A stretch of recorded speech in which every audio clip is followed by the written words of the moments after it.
दोस्तों, आज हम इतिहासकार और विश्लेषक पंडित अनुराग मिश्र की कलम से इतिहास का वो पन्ना खोलने जा रहे हैं जो अक्सर हमसे छुपाया गया है।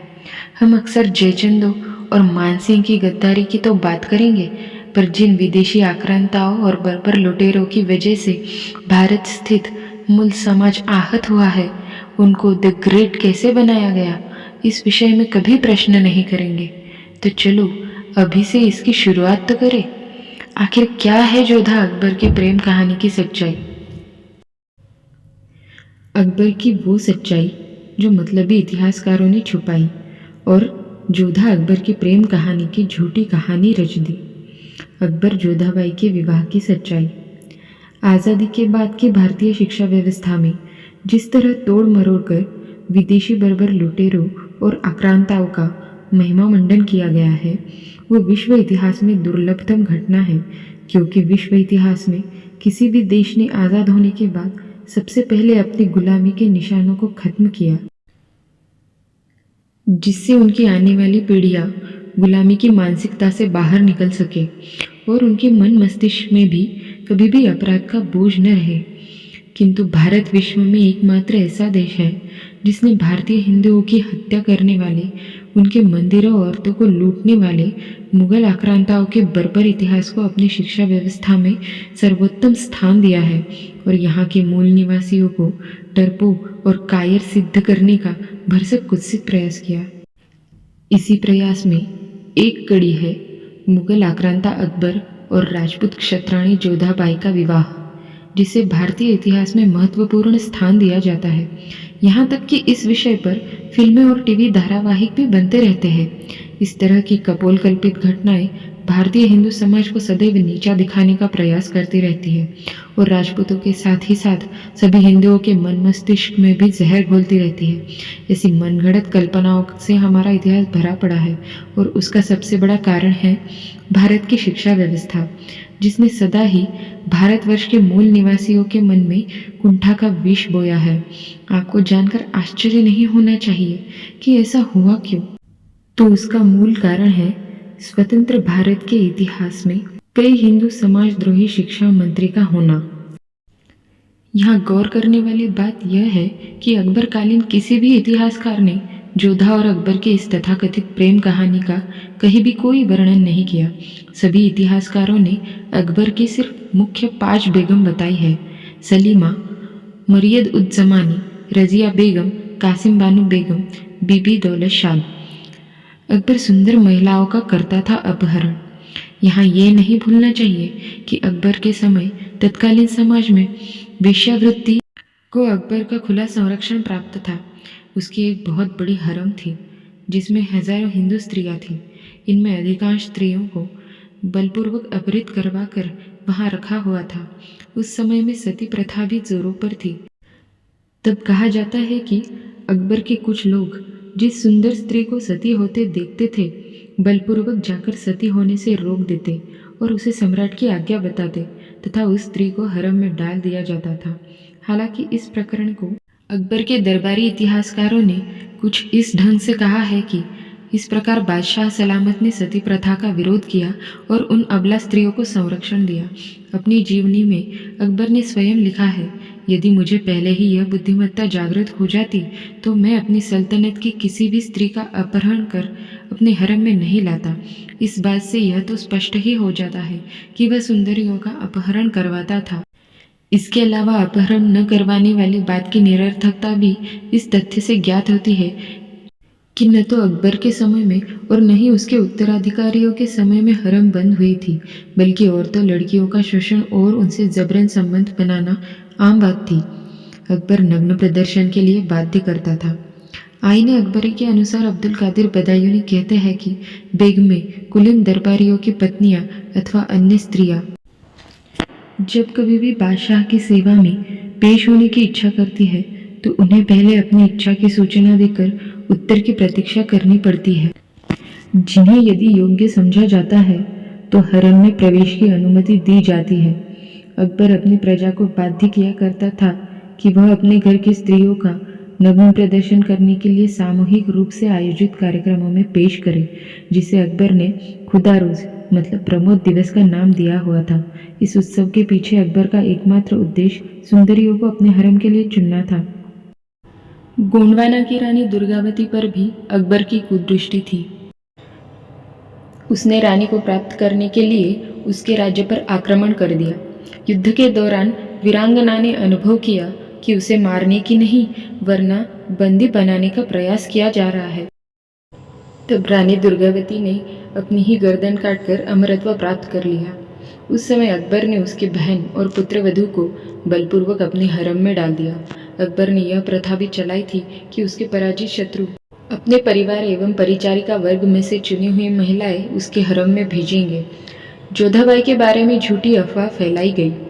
इस तरह की नीच और कामुक मानसिकता का शिकार अकबर खुद अपनी आत्मकथा अकबरनामा में किसी हिंदू रानी से विवाह का कोई जिक्र नहीं करता है, परंतु हिंदू राजपूतों को नीचा दिखाने के लिए कुछ इतिहासकारों ने अकबर की मृत्यु के करीब 300 साल बाद 18वीं सदी में मरियम उज़ ज़मानी को जोधाबाई बताकर एक झूठी अफवाह फैलाई और इसी अफवाह के आधार पर अकबर और जोधा की प्रेम कहानी के झूठे किस्से शुरू किए गए, जबकि खुद अकबरनामा और जहांगीरनामा के अनुसार ऐसा कभी हुआ ही नहीं था। 18वीं सदी में मरियम को हरखा बाई का नाम देकर हिंदू बताकर उसके मान सिंह की बेटी होने का झूठा प्रचार शुरू किया गया।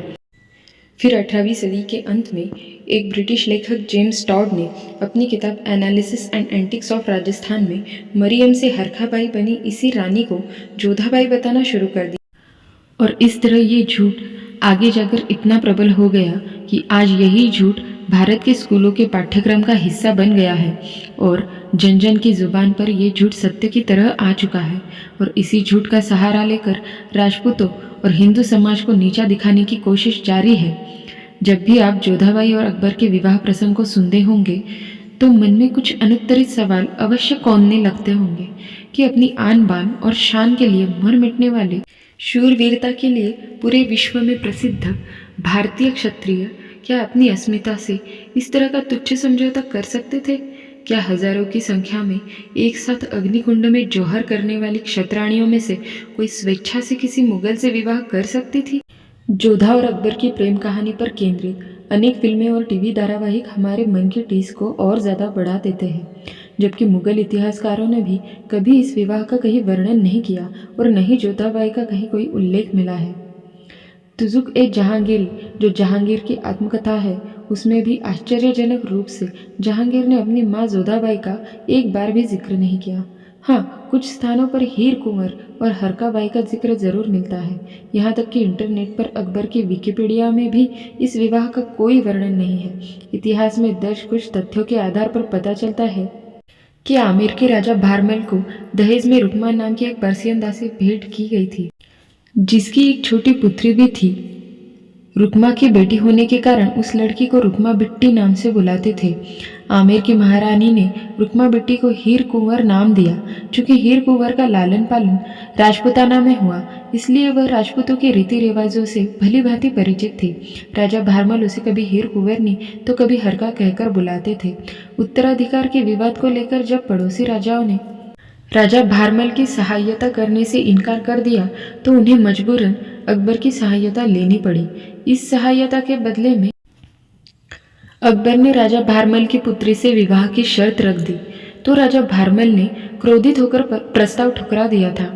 प्रस्ताव अस्वीकृत होने से नाराज होकर अकबर ने राजा भारमल को युद्ध की चुनौती दे दी। आपसी फूट के कारण आसपास के राजाओं ने राजा भारमल की सहायता करने से मना कर दिया। इस अप्रत्याशित स्थिति से राजा भारमल घबरा गए, क्योंकि वे जानते थे कि अकबर की सेना उनकी सेना से बहुत बड़ी है, सो युद्ध में अकबर से जीतना संभव नहीं है। चूंकि राजा भारमल अकबर की नीचता से भली भांति परिचित थे, इसलिए उन्होंने कूटनीति का सहारा लेते हुए अकबर के समक्ष संधि प्रस्ताव भेजा कि उन्हें अकबर का प्रस्ताव स्वीकार है, वे मुगलों के साथ रिश्ता बनाने तैयार है। अकबर ने जैसे ही यह संधि प्रस्ताव सुना तो विवाह हेतु तुरंत आमेर पहुंच गया। राजा भारमल ने अकबर को बेवकूफ़ बनाकर अपनी पर्सियन दासी रुक्मा की पुत्री हरकाबाई यानी हीर कुंवर का विवाह अकबर से करा दिया, जिसे बाद में अकबर ने मरियम उज़ ज़मानी नाम दिया, चूँकि राजा भारमल ने उसका कन्यादान किया था। इसलिए ऐतिहासिक किताबों में हीर कुंवरनी को राजा भारमल की पुत्री बता दिया गया, जबकि वास्तव में वह कछवार राजकुमारी नहीं बल्कि दासी पुत्री थी। राजा भारमल ने यह विवाह एक समझौते की तरह या राजपूती भाषा में कहे तो हल्दी चंदन किया था। इस विवाह के विषय में अरब में बहुत सी किताबों में लिखा गया है। इसी तरह ईरान के मलिक नेशनल संग्रहालय एंड लाइब्रेरी में रखी किताबों में एक भारतीय मुगल शासक अकबर का विवाह एक पर्सियन दासी की पुत्री से करवाए जाने की बात लिखी है।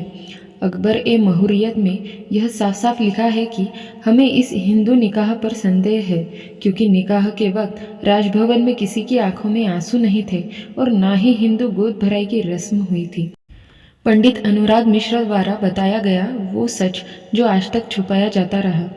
सिख धर्मगुरु अर्जुन और गुरु गोविंद सिंह ने इस विवाह के विषय में कहा था कि क्षत्रियों ने अब तलवारों और बुद्धि दोनों का इस्तेमाल करना सीख लिया है। मतलब राजपूताना अब तलवारों के साथ साथ बुद्धि का भी प्रयोग करने लगा है। 17वीं सदी में जब पारसी भारत भ्रमण के लिए आए तब उन्होंने अपनी रचना परसी तित्ता में लिखा, यह भारतीय राजा एक पर्सियन वैश्या को मुगल हरम में भेज रहा है, अतः हमारे देव अहुरा मजदा इस राजा को स्वर्ग दे। भारतीय राजाओं के दरबारों में राव और भाटों का विशेष स्थान होता था। वे राजा के इतिहास को लिखते थे और वीरदावली गाते थे।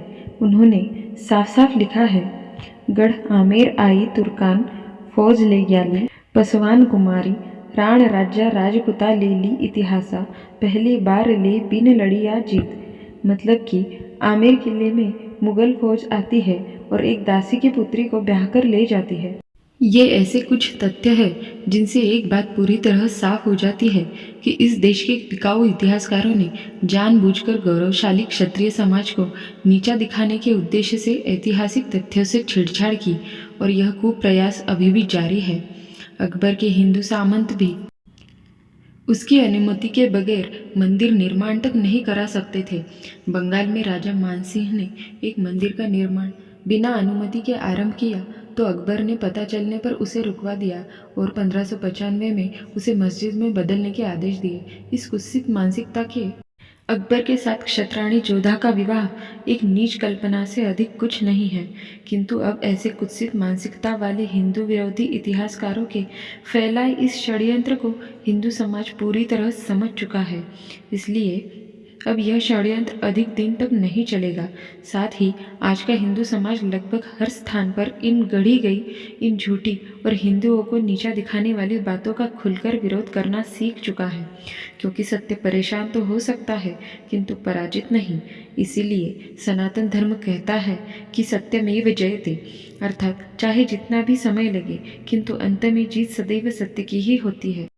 यही सनातन सत्य है। दोस्तों, हमने लेखक पंडित अनुराग मिश्र द्वारा लिखे गए इस इतिहास विषयक लेख को आपसे साझा करने की कोशिश की है। अगर आपको पसंद आए तो लाइक, शेयर और सब्सक्राइब करना ना भूलें। जय हिंद, जय भारत।